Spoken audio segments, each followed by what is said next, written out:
Hello and welcome to Emblem Health. You can tell how wonderfully knowledgeable I'm not about technology. I'm thrilled as I heard the technicians here say we're live, and so I welcome you to Emblem Health. I'm Greg Johnson. I am the senior advisor to our CEO, Karen Ignani, for family caregiving. And on behalf of Emblem, the entire family caregiving team and our health and wellness folks, I want to welcome you to this opportunity to visit with you. This is new for me in this format, so I'm really very grateful.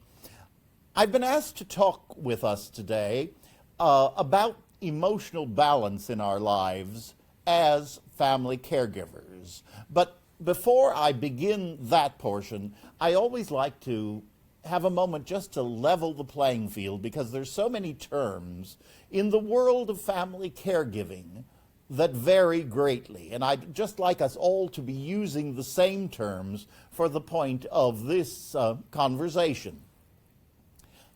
Wherever in the world I go, and I'm privileged to travel extensively, I always begin the same way. If you remember nothing else I've said in this conversation, please remember that I've come to say thank you. Thank you for being caregivers. Thank you for the work you're doing as professional caregivers. And thank you. You are the backbone of the healthcare system. Now, in caregiving, there are lots of trilogies we talk about, but probably the most important one are who are the players in any sort of drama. And in healthcare, there are really three key players. Or if you like, think of healthcare as a three-legged stool. And all three legs are of equal importance. The one leg is obviously the care recipient, someone who is sick physically, emotionally, or spiritually. And as we know, all three areas are very much intertwined. There's another trilogy, are very much intertwined and related. So the first leg is the care recipient. The second are the professional caregivers, from the highest paid doctor to the very underpaid, quite frankly, home care attendant. But they are paid something, and many of you, like our staff here at Emblem Health, here in New York City, each and every one of them is, among other designations, a professional caregiver. But no stool could stand on two legs. That third leg, that's what my life and my ministry, yes, I happen to be an ordained minister, who's had the privilege of being here in the middle of Emblem Health for nearly 20 years.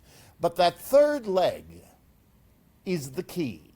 It's the unpaid family caregiver. Now, in America, we refer to that third leg as the family caregiver. The rest of the world refers to the family caregiver as a carer. And I share that with you because as you're looking for information on the web, as you're looking at it on Facebook, you're going to see both terms. And you need to know that they are indeed one and the same, just from different geographical areas. As I always say, no New Yorker could ever get two R's in one word, so we'll never be carers, you know. We love our R's. So, three legs, and that makes up healthcare. Family, caregiver. Families of origin and families of choice. We all have them. And secondly, caregiving. The many faces. And I just quickly say that because wherever I travel and have the privilege of interacting with people or on television shows, radio broadcasts, often the first recognition of caregiving deals with people like me, seniors, who are the care recipient. Now that's true. And that's very much where caregiving began. But there are many, many other faces. And this monthly series, we're really going to name it and know its many faces. Because there are grandparents raising grandchildren. There are people with end-of-life issues in the middle of life. There are LGBT issues, which is a very different form of aging. There are persons with chronic conditions. There are long-distance caregivers. So the numbers just continue. And why is that important? Because while you may be caring for that senior, you may also be caring for a child with special needs, a spouse who has a different type of chronic condition. So you can be doing multiple activities in the world of family caregiving. And we find that very important. Name it and know its many faces. Let me give you a definition of a family caregiver. Our very good friend at United Hospital Fund, Carol Levine, one of the great pioneers in the work of family caregiving, has a definition that I like. A family caregiver is someone who shows up, now here comes the hard part, and stays to help. Someone who shows up and stays to help. That's the difficult part. Another definition, also from Carol, was the title of her first book, Always on Call. We know the difficulties never seem to happen between 9 and 5 when you can get help. So it's very important to realize this is what we're talking about. Family of origin, family of choice, and its many faces. Now, in family caregiving, and this relates to the topic that we're going to talk about today. In family caregiving, there's really only one rule. It's probably the hardest rule in the world. Before I can care for you, I've got to care for myself. Let me say it again. You know it, but it's hard to do. Before I can care for you, I have to care for myself. I can't give away what I don't have. If I'm totally emotionally, physically exhausted, we're both going to fall over. I can't say lean on me because I'm not standing too well. We need to learn, and this is difficult, but it's something that we can learn, to care and to give from our abundance. And there are some tips that I want to just share with you for your consideration in this, our first conversation. Now, we're planning to do this once a month, and so I invite you to send in suggestions, topics that are of interest to you, parts of your story. We'll be very confidential about that, but perhaps something that you really learned on your caregiving journey. And I know many of you have found that the greatest help and the greatest organizations out there helping family caregivers come from people who had a caregiving journey. They found something that was missing, something that was lacking. And in their work, they found a solution. And so they formed a 501c3, an organization, whatever it might be, so that they could share the care. As we continue, and also, I might add, on the Emblem Health Facebook site, there are many resources, because that has been our first goal, is to provide persons with options and resources and opportunities to find solutions. Now, before I start these, I just want to make one other statement, because it's extremely important in family caregiving, and we see it again and again. In family caregiving, you can't pay it away, pray it away, or prescribe it away. You need all three. But ultimately, you, as the family caregiver, have to go through it. And it's my prayer, and that of Emblems, that you grow through it. Therefore, we have been devoted to bringing groups of people together. We formed the first New York City Family Caregiver Coalition. We have an organization that's dealing with corporations and family caregiving. We've explored relationships between faith groups and family caregiving. Because, again, here we come with the trilogy. It's the best of business, nonprofit, and government working together for the wholeness and oneness of people. Now, Probably the easiest thing to say is, before I can care for you, I got to care for myself. I've heard so many caregivers say, that's a lot easier said than done. And it's true. Because one of the things that happens in family caregiving is the family caregiver gets lost. You've seen it happen. You're a lovely woman. I'm just doing this as an example. You're a lovely woman standing right here. I'm coming to visit you. She's a caregiver. First thing the person says is, "Hi, how's he doing?" She's lost. Did anyone ask her how she's doing? No. And that just compounds itself. And slowly the caregiver just diminishes. One of the things that really attracted me to this work nearly 20 years ago was not my study of healthcare. It was not my study of caregiving. It was my experience as an ordained clergy person. I had buried more caregivers than care recipients. That's how huge the burden is. And then I had also dealt with many, many people who had become so involved in the caregiving process that when the loved one passed on, they were absolutely lost. Yes, a form of codependency. It was lovingly done, but we've got to care for you. And that's what our resources have been about. Now, I don't just talk professionally. I also talk as a family caregiver. 11 years ago, my son died of bone cancer at the age of 40 at our home in Bali in Southeast Asia.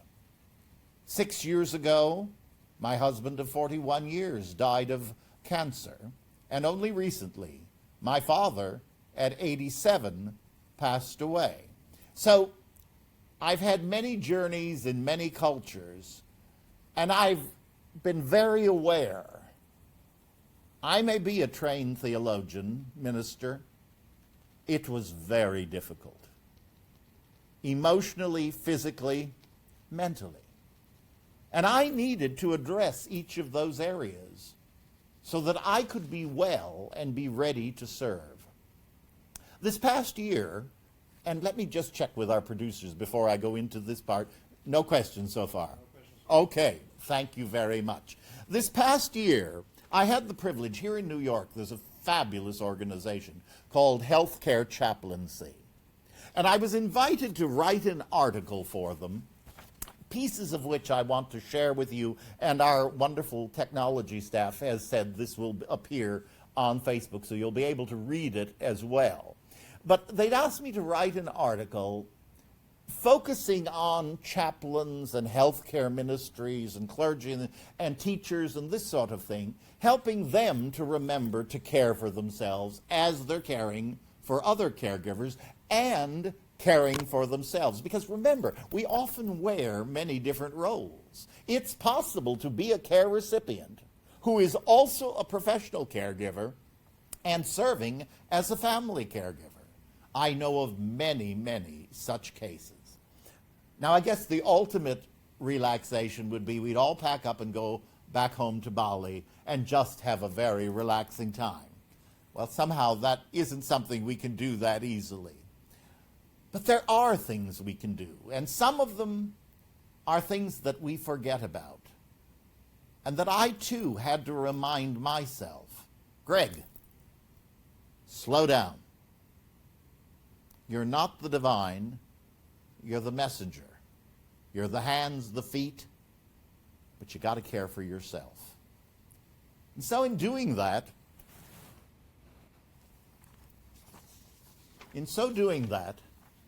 I went back to where it all began.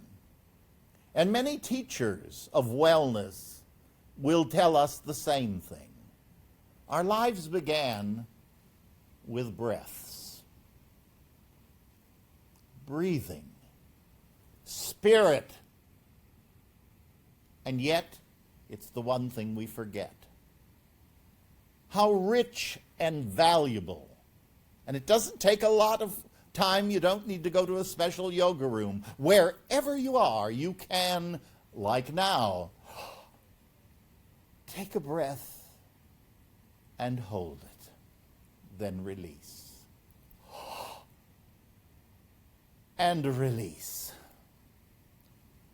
That's bringing joy and health to so many cells and molecules and the entire physical being. You can feel it. We all do. And it's always funny. We forget it because it's free and it's constant. How little time we spend thinking about breath. But I urge people when they wake in the morning, before we go on air, I frequently take a breath to center myself and then come and visit with all of you. So that's one thing. Another one, and my examples are going to be really New York, but it's being present. Presenteeism is very important. As we're dealing with our loved one, no matter what the diagnosis, no matter what the illness might be, our loved one or us, we are not our illness, and today we're not planning the funeral. And yet it's the most human thing in the world. The minute a diagnosis, and that gets involved with family caregiving, happens, people are already planning the funeral, and we don't know that at all is a fact. This may be someone who will get well again. That's not our job. Our job is to be here today. And as I often say, and a very dear friend of mine who does many wonderful lectures through the wonderful organization, Friends Indeed, she'll look at a room of people, speaking to hundreds of them, and she'll say, at this moment, nobody's hair's on fire, so we're safe. Now let's get to the next minute. That's presenteeism. Now, what are practical things we can do? Well, living in New York, on my way to work this morning, I had actually 3 opportunities for presenteeism. I live on the 14th floor, and I needed to wait for the elevator. Instead of making certain I still know how to count 1 to 14 and 14 down to 1, I used that time. This morning I used it to bless various caregivers who are in my life, to give thanks for them, and to be present. Then what was my next opportunity? Well, I ran my card through the subway. Now I'm on the subway waiting for the subway.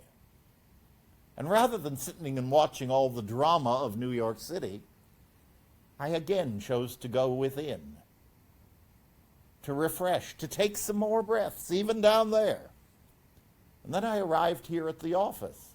Now I had to go to the 13th floor. There was the elevator again. Now that seems like a small thing, but to recenter ourselves is frankly a huge thing. So I invite you to look for those moments that are really gifts that we really don't use. Are you stuck in traffic? Breathe into it. Be present in it. And use it for good. Not to rehearse the funeral and all the possible horrible things that might happen. That's not ours to do. That's not on our agenda today. We're here to walk with. And we need always to remember the only person we're spending our whole lives with is ourselves. We're honored and blessed to spend amounts of time with others. It's never enough, that's for sure.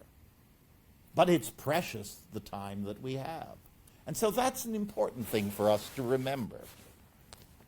Now, whatever your tradition might be, whether it's an organized tradition or a more spiritual practice, time for prayer and meditation is very important. And I also like to suggest to people, and I invite you to consider, there are people who are very faithful in prayer who say, okay, now I got to pray. No. I urge you to prepare to pray, to prepare to meditate. Give yourselves a few seconds to breathe in, to be present, to feel the floor, the chair. And now, to begin to move from our humanness to our spirituality, however that might be expressed in your lives, reconnecting with the source. It's a very important consideration. Then, two items that are extremely important. You're part of a team. No matter what the illness, the disease, there is a team. There are doctors. There are therapists. There are physical therapists. There are people who are technology people. There are clergy. There are many, many people who are part of this caregiving process. Though you are the relative, family of origin, family of choice, perhaps the closest to the care recipient. So you have a wonderful gift to bring to that team. No one understands the care recipient like you do. And the team needs to respect that, and you have every right to remind them of that. But likewise, you need to draw strength from the professionals with whom you are dealing, so that together you can walk together with the care recipient. And also, something that has been very important in my life, my therapist. And that's not necessarily just a New York thing. Now, I know there are lots of ministers who don't go around saying they have a therapist. I think I own one whole drawer in his filing cabinet. Oh, I guess they don't do that anymore. Now I'm showing my age. But having someone to talk to who has knowledge and understanding is extremely, extremely important. Don't hesitate. Don't be afraid of it. It's there for you. It's there for you to help you. So please reach out and talk to another person, to a therapist who can help you walk through. Remember, a well can only take in so much water until it finally has to overflow and to be released. We're the same way. We can only take on so much and so much. And as a clergy person, as someone who does enormous numbers of counseling sessions, I too need to have a therapist to whom I can empty myself so that I can be ready to receive and help others, so that I can say, I'm refreshed. So I want you to understand that. This is a very important part. And time spent doing that is not time away from your care recipient. And I often tell people this. It's an important consideration. Until someone became ill, you and your care recipient did not spend 24/7. You're two human beings who each had lives and interests and spent time together. Just because illness has come and fear comes in and, oh, don't leave me, those words are there. But there is also still that vibrant spirit within. And we need to honor that in both us and in our care recipient. So I like to share that with you so that while you're caring, you are not denying your humanity. You are caring for yourself. You are getting refreshed and renewed and strengthened. And that's something we have to do every day. But life is something we do every day. And so we need these practices that enhance our living. These practices that give us opportunity, that give us focus, give us strength, so that out of our abundance, we indeed can share. And then also, a final point. Don't forget your doctor appointments. I can't begin to tell you how many times the story is, Oh, I've taken him to his doctor and his therapist and his exercise and this and this and this. And I say, and when was the last time you visited your doctor? Actually, I missed the last 4 appointments. That happens again and again. You can't do that. I'm not going to say should. I don't believe in the word should. You can't do that for your own sake. In order to be that wonderful family caregiver that you are, you need to take care of yourself in that respect. Prescriptions, are they promptly refilled? Are you going for checkups? And many, for example, here at Emblem Health, we have the wonderful Advantage Care Physician Group. They will arrange so that the caregiver and the care recipient can have appointments at the same time. Talk about service. That is an important thing, so that both of you can have your needs met in a timely fashion that will then get you back home and into the safety and security of your own environment. So these are a number of different items that I hope you'll take as suggestions. None of us is perfect in doing it, and we're not getting a grade because already you've got an A+ because you care. I thank you for that. And Emblem Health thanks you for it. And Emblem Health is totally committed to family caregiving. And one of the things that you will find on the Facebook site, I'm thrilled to share this with you. It's the 3rd edition, Care for the Family Caregiver, a place to start. Take a look at it. And as you go about your next weeks, if you have a thought of a topic you'd like us to talk about, send it in. I'm Greg Johnson. I'm here at Emblem Health. We're there on Facebook for you. You know more about how to do that than I do. Send in the suggestions, and we'll be only too happy to include them and to dialogue with you and to help find possible solutions. We look forward to seeing you again. I want to thank the entire crew here for making this possible.